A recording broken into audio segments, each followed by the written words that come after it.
and I'm clearly here today with another video. Today I wanted to talk to you about transitions, sort of. I want to talk to you about paths and portals. Now, I've posted my link in several different places, and if you haven't seen it, it's probably around here somewhere.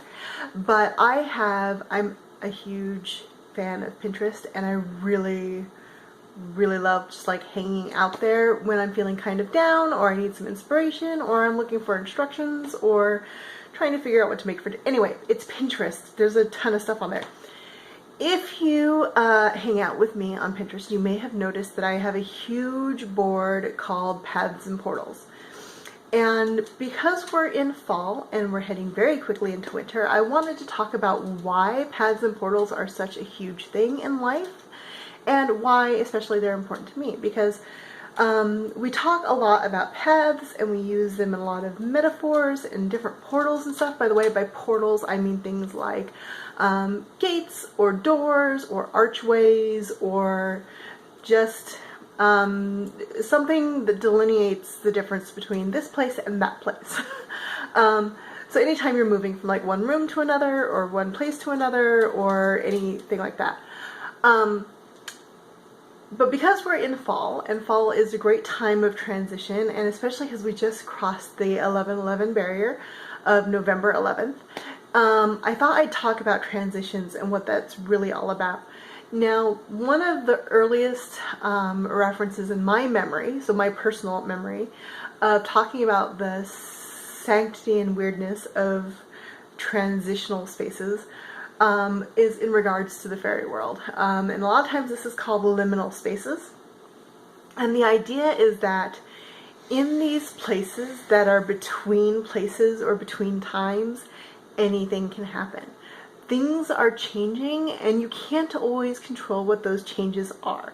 And so that's the realm that belongs to the fairies, or the fae folk, or the fair folk. And in traditional Irish and Scottish mythology and beliefs, they're not always the nicest folk. But you should probably be very nice to them. There's a lot of tales about fairies doing very weird and terrible things, but if you play nice and by their rules, which is difficult because they don't tell you what they are, you generally can benefit quite a great deal. So these between places where you're transitioning from one place to another have all this weird potential because they're not defined spaces. And in that space, just about anything can happen. You're running into strangers, you're running into weird people.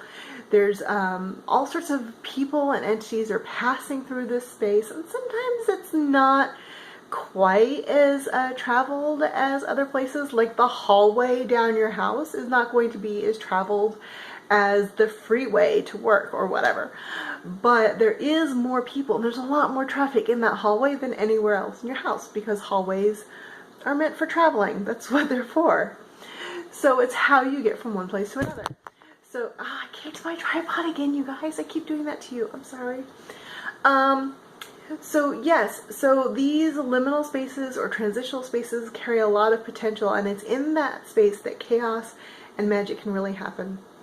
So I have a fondness for paths and portals, because that's where a lot of those myths and fairy tales start happening. You go down a path you've never seen, you open a door you've never opened before, you're moving from one place in life to another, and that's what the paths and portals really symbolize. Opening up possibilities, allowing a little chaos in, mixing in a little magic, and seeing what happens and what happens to you, seeing who you become on the other side. So in fall and in spring, we're in those kind of transitional seasons. Things are changing. In temperate areas, animals are going to their winter activities. They're slowing down for the year. They're hoarding stores. Some of them are changing colors from their normal browns or reds or blues or whatever to whites and browns and other colors. they're changing activities. They're migrating from one place to another. There's a great migration of butterflies that goes from Canada to Mexico every year.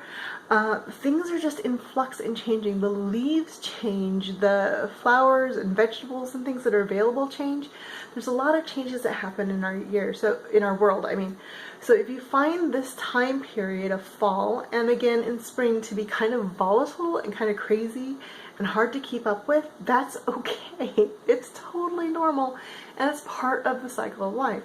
So just be extra patient with yourself in these times and be extra gentle and try to look forward to what changes are happening. And if you're planning any major changes, see what opportunities come up that you can take here, because this is when we allow the magic to kind of come in and allow chaos to do its thing and let the gods and other divine beings kind of meddle in the affairs of mortal men and allow them to work their magic to our benefit. So take advantage of the transition time and shake things up if that's what you want to do.